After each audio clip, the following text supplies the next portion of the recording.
So if you want to start. It's a go. Okay.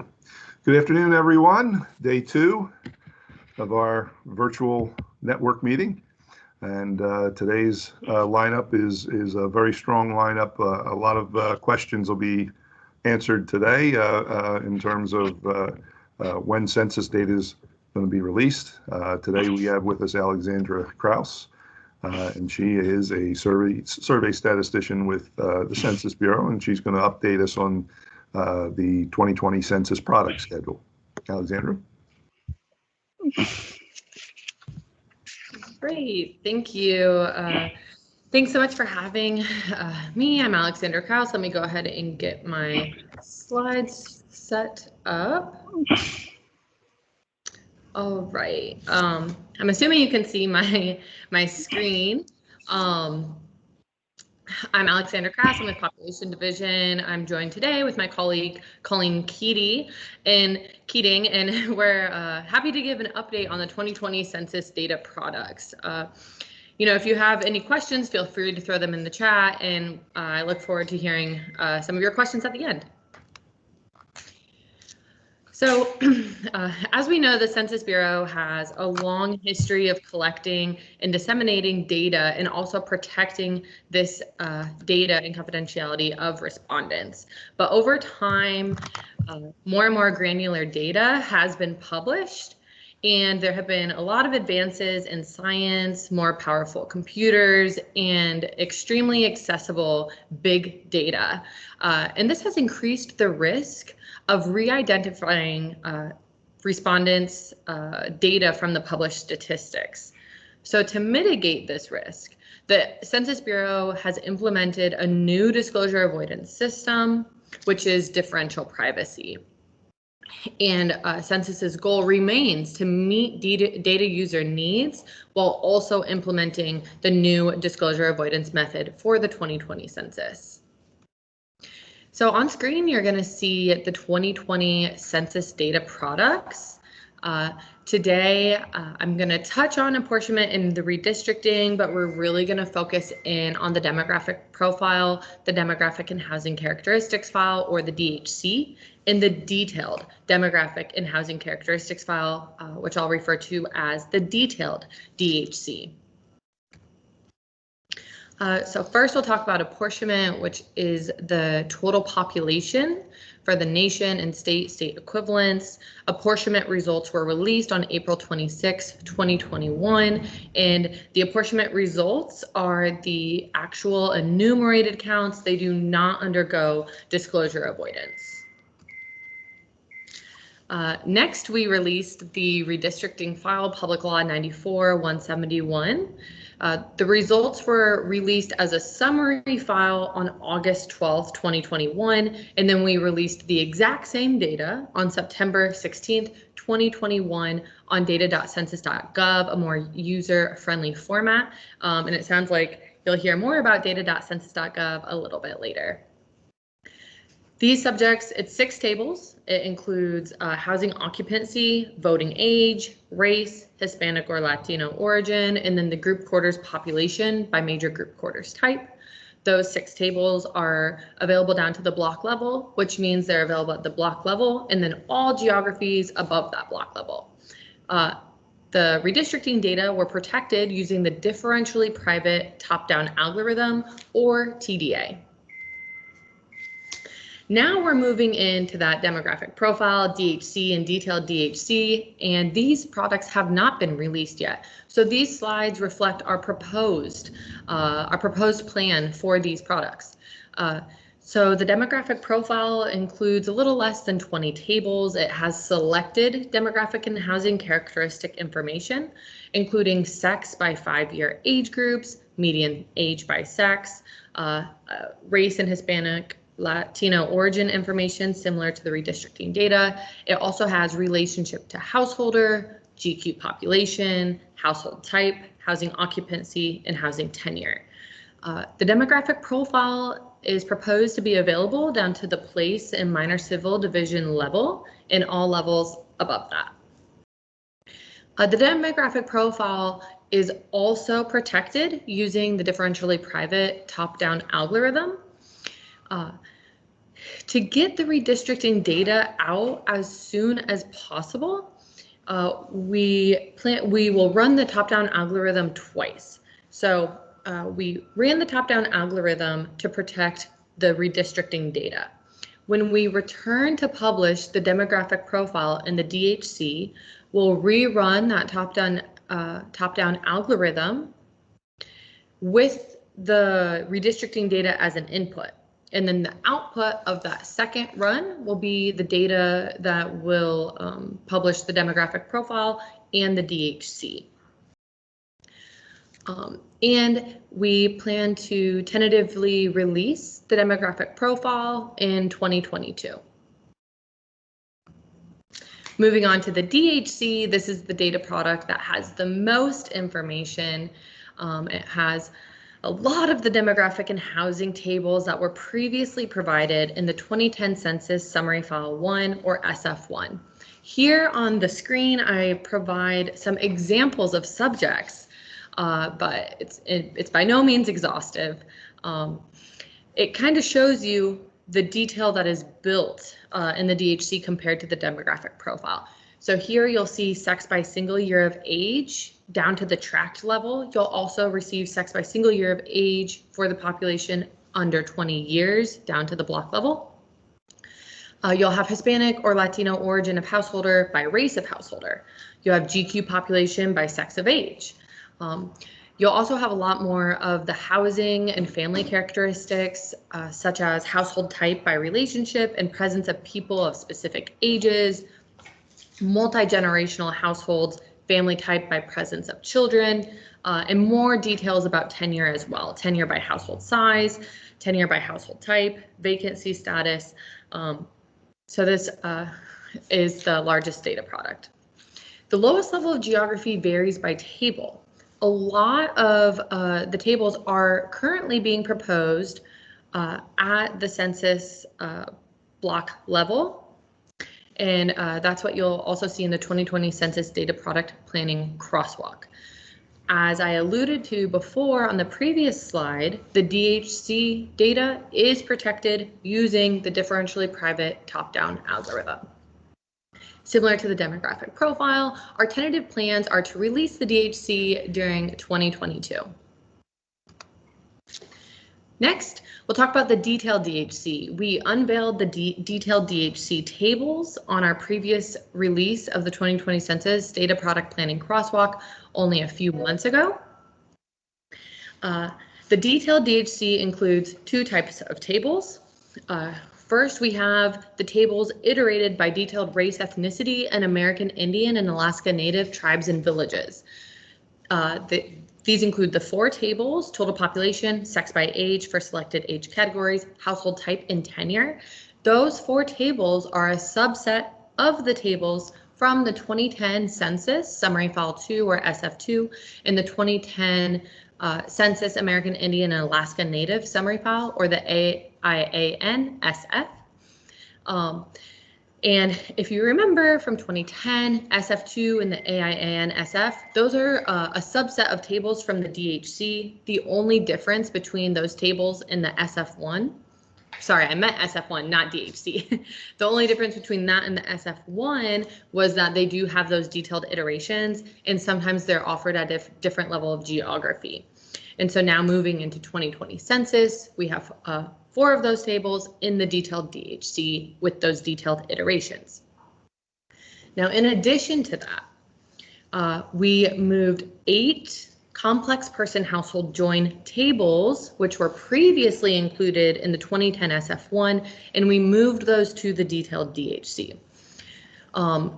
Complex person household join tables refers to tables that provide counts of people within a household.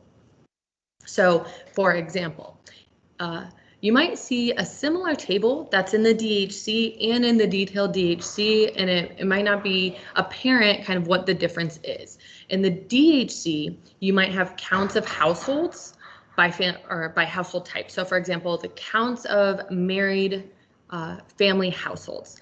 If you saw this in the detailed DHC, it would be the count of people living in a married family household. Detailed DHC also includes the average tables, such as average household size. And that's exactly why they were moved to the detailed DHC, because they really require person-level statistics, such as counts of people, and they also require that household information, which is why we have to join those two files, the person and unit file, which can be very challenging and costly from a disclosure avoidance perspective, and that's why we moved them over to the detailed DHC. The geography for the detailed DHC is a little bit different than how it has worked for those other data products. As I mentioned, for those other data products, we talk about lowest level geography and geographies above that. For detailed DHC, we actually select the specific geographies that will be available for these tables. And so the geographies do vary. But right now, for those 4 tables iterated by detailed race and ethnicity, we're proposing them at the nation state, county, and American Indian, Alaska Native, Native Hawaiian areas. The geographies for these complex person household join tables is still to be determined. The detailed DHC data is protected using differentially private safe tab and pH safe algorithms. So we're still using differential privacy. We're just using a different set of algorithms. Now I want to kind of focus in on some key developments. I've given you an overview of the proposed 2020 data products, and I kind of want to zoom in to some of the things that we've been working on. First, I'll talk about the DHC, then I'll move into the detailed DHC. So for the DHC, right now, Pop Division and Social Economic and Housing Statistics Division are refining the accuracy targets for the DHC tables and evaluating that privacy accuracy trade-off, which I'm sure you've heard about. We're also revisiting the DHC use cases. As I mentioned, we had publicly released that 2020 Census Data Product Planning Crosswalk, which I'll talk about a little bit. And then we asked for feedback. And so I'll talk about that feedback in a little bit. So we are revisiting those use cases along with use cases that we received from the 2018 Federal Register notice and use cases that we've received from stakeholders throughout. We are continuing to design the disclosure avoidance system to be consistent between the redistricting data and the demographic profile and DHC data. That's the current design. We are developing an external stakeholder engagement strategy, where the first prong we do engagement and education. For example, we have a lot of webinars on differential privacy. We just released our differentially privacy handbook, the crosswalk. And then the second prong is feedback and listening. And that's what's great about sessions like these, to get your feedback. But we will be seeking feedback and listening to you through a variety of avenues. And then third is the implementation of that feedback and the demonstration. And so similar to the redistricting data where we had those experiments, we will be having experiments for the DHC as well. I want to bring our attention to 3 changes that are being considered for the DHC tables. So one is the reduction or elimination of block and block group data in the DHC. Although right now we're currently proposing that data be available at the block or block group data, we are exploring reducing or eliminating those lowest levels of geography so we can get accuracy at other levels of geography. We saw public feedback on that during our last round of public feedback as well. The second change we're considering is to produce the protected tables without the underlying microdata. You would still get all the same tables that we're proposing, But instead of getting that microdata, you would just receive the tables themselves. Again, the idea being that maybe we can get more accuracy without having that microdata requirement. The third is the timing and release of the demographic profile in the DHC.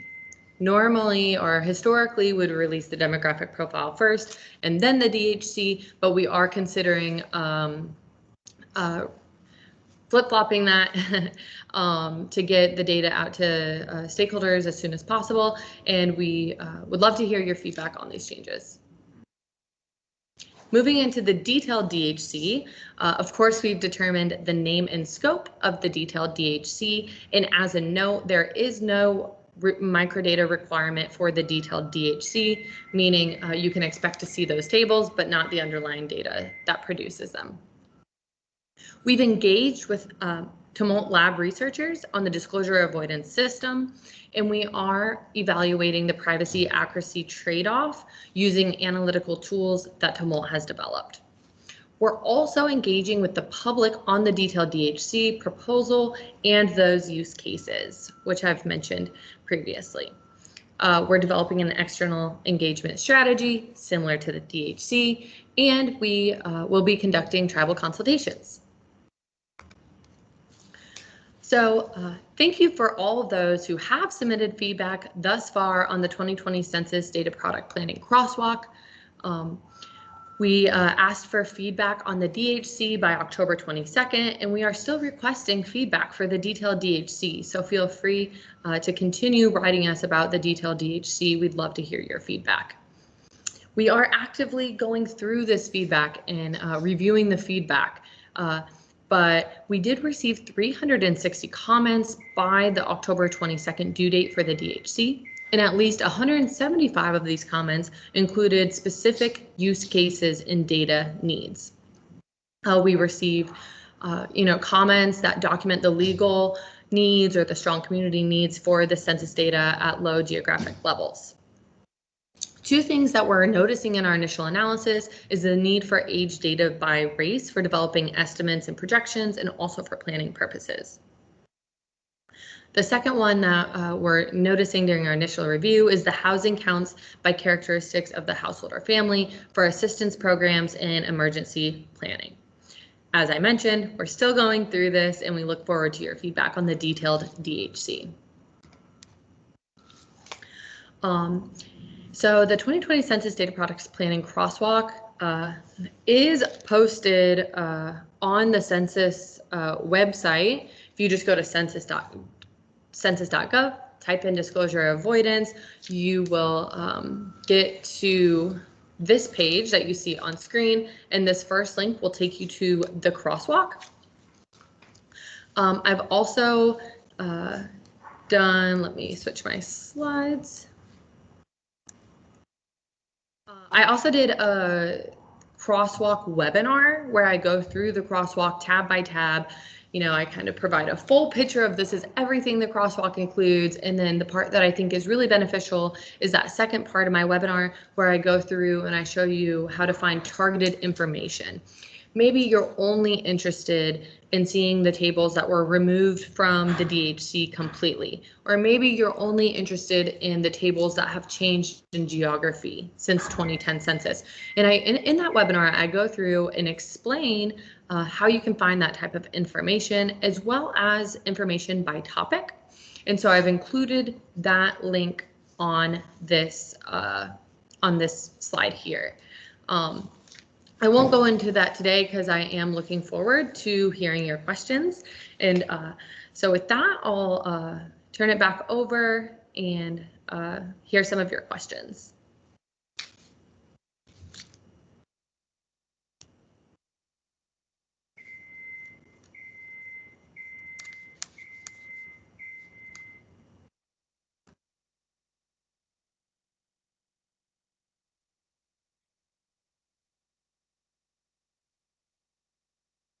I see one in the chat, and it says it's from Christopher Wheeler. It says, do you know when will differential privacy begin to be applied to the ACS data? Great, thanks for that question, Christopher. I know my work focuses primarily on the decennial census, and so I'm not too sure about the question on ACS, but I think that could be a great question for Michael Hawes when he presents on differential privacy later today. And so I'll let Michael know about that, and we can always help you get more information on that a little bit later as well. That's the only one I'm seeing there. Please feel free to raise your hand or unmute if you have other questions, and unmute and ask your question, or you can place your question in chat. There's another question in chat. It says, "Hi there." It's from Kevin Lyons. "I was wondering if the DHC has information on same-sex households." Yes, thank you for that question. At this point, I'm going to start sharing my screen again, and I will actually show you the crosswalk to kind of answer this question. So if you open up that crosswalk, this is what you'll see for the DHC.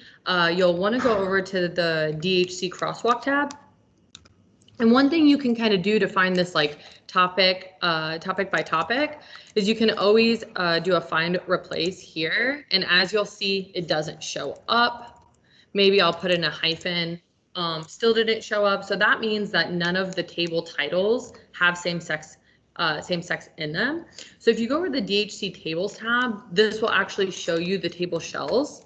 And you can just do the same thing, same sex, doesn't show up. So we can go ahead and put a hyphen in there. And this is where you're going to find the tables.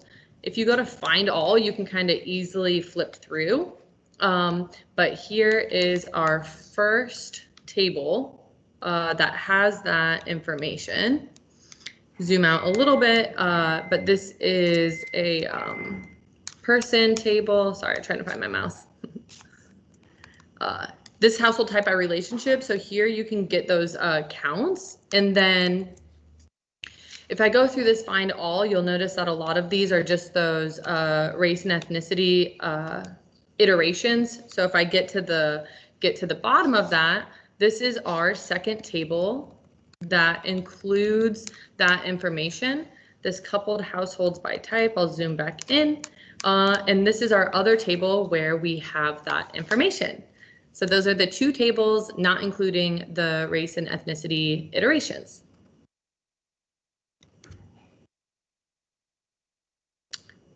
Looks like we have a hand up from Christopher Wheeler at DCA. Chris, you want to unmute and ask your question? Hi, thanks, Len. Yeah, I was just wondering if you had a sense of the timeline on the final decision making for the DHC releases at the block and block group levels. We do make use of that block and block group level data from the decennial census for a variety of purposes in the department, and just hoping to figure out when we might get a final determination on that based on the comments that were received by the Bureau. Yeah, great. Thanks for that question, Christopher.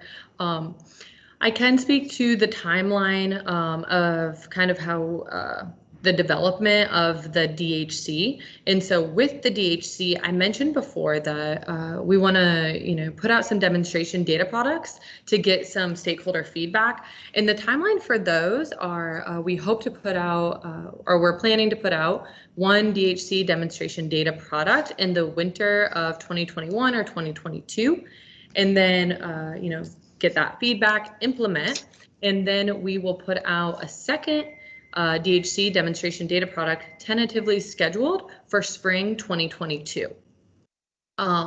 Implement feedback. And our tentative notional timeline has us starting the DHC production in summer 2022, but that doesn't necessarily mean that the data will be released in summer 2022. That's just the beginning of the production schedule timeline. Now, in terms of those specific decisions surrounding those, we are going through that data user feedback, and I don't have any firm deadlines around those specific decisions, but we know that those demonstration data, will be, informing us. And I can always put you in touch with Cynthia if you'd like to know a little bit more about that. Oh, thank you. And one quick follow-up, is there any possibility of drafting like an MOU or something where state government agencies could get access to some of this data that would be phased out due to differential privacy concerns? And could you please, like, which you mean, like the tables that are being removed, or do you mean Right, like the yeah. I mean, microdata? if there was Okay. a particular table that was like heavily utilized, by one of our agencies, is there any possibility of us continuing to get access to that data under like a data security protection agreement? Okay, great. Yeah, that's a great question. I know we have special tabulations, and if you look through the tables that we're dropping completely since SF1, there's not too many, and they were actually dropped for a variety of reasons. Sometimes they were redundant with other tables, and so you're still getting the same information. Some of them were moved to the detailed DHC, of course. Some of them were outdated concepts that we no longer use in the decennial census, but we might have a similar table with the updated concept. And we did have, a few that were dropped specifically for disclosure avoidance limitations. And so if you have a question about a specific table, we would love to hear that. And we can, work through that with you. Thank you.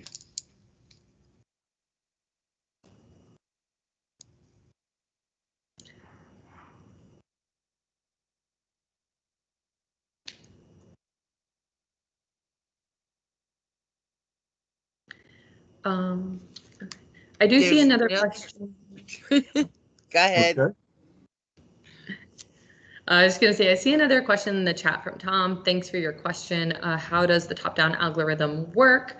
I'm going to defer that to our privacy expert, Michael Hawes, who will be talking at 3. I think that would be a great question for him. And is block data affected? Top-down algorithm produces the data for all the geography levels that we decide to publish. And so I think Michael Hawes can talk a little bit more about that since he is the privacy expert, but thank you so much for your question. And I'll make sure that Michael has this question in advance of his presentation.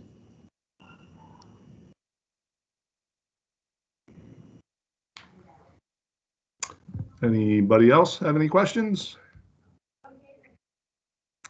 I have one request, Alexandra. If you could send me your presentation so we can send that out to our attendees. And one question too, how much of the DHC processing is tied in with the release of the ACS data? Is there a sequence in terms of consideration of when the 5-year ACS data is going to be released, because they just announced that that is going to be delayed until March of 2022. Okay, yeah, that is a great question.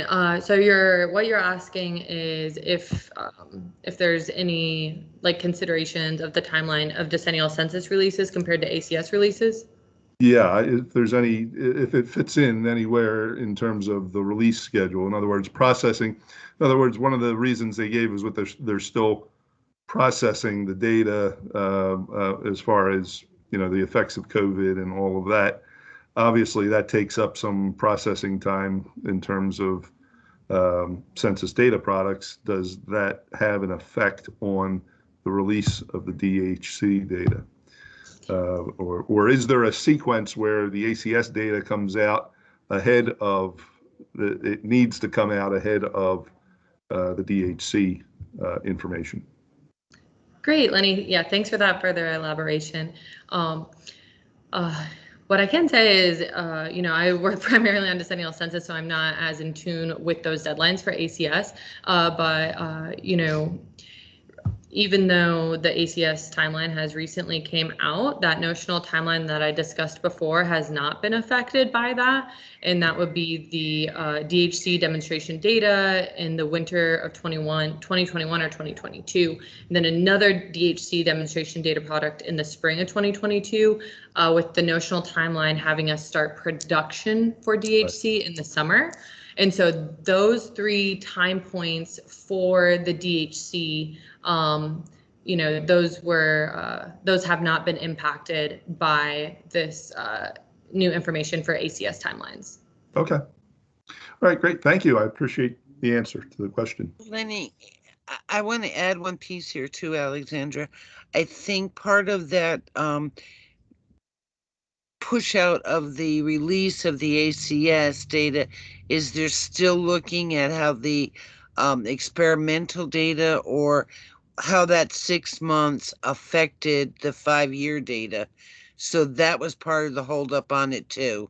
Right. And they're, you know, for the quality of it, they have stated in other presentations, Nicole, and I never say her last name right, Scanello, has stated in them that that might be pushed out because of that quality checking and making sure that things are right and I shouldn't say accurate, but that they're to our standards.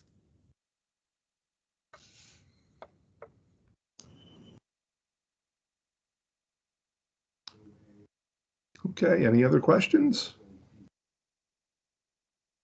All right, Alexandra, I'd like to thank you for coming today and giving this information to us. It's very valuable, and I'm sure it's much appreciated by all of our attendees today.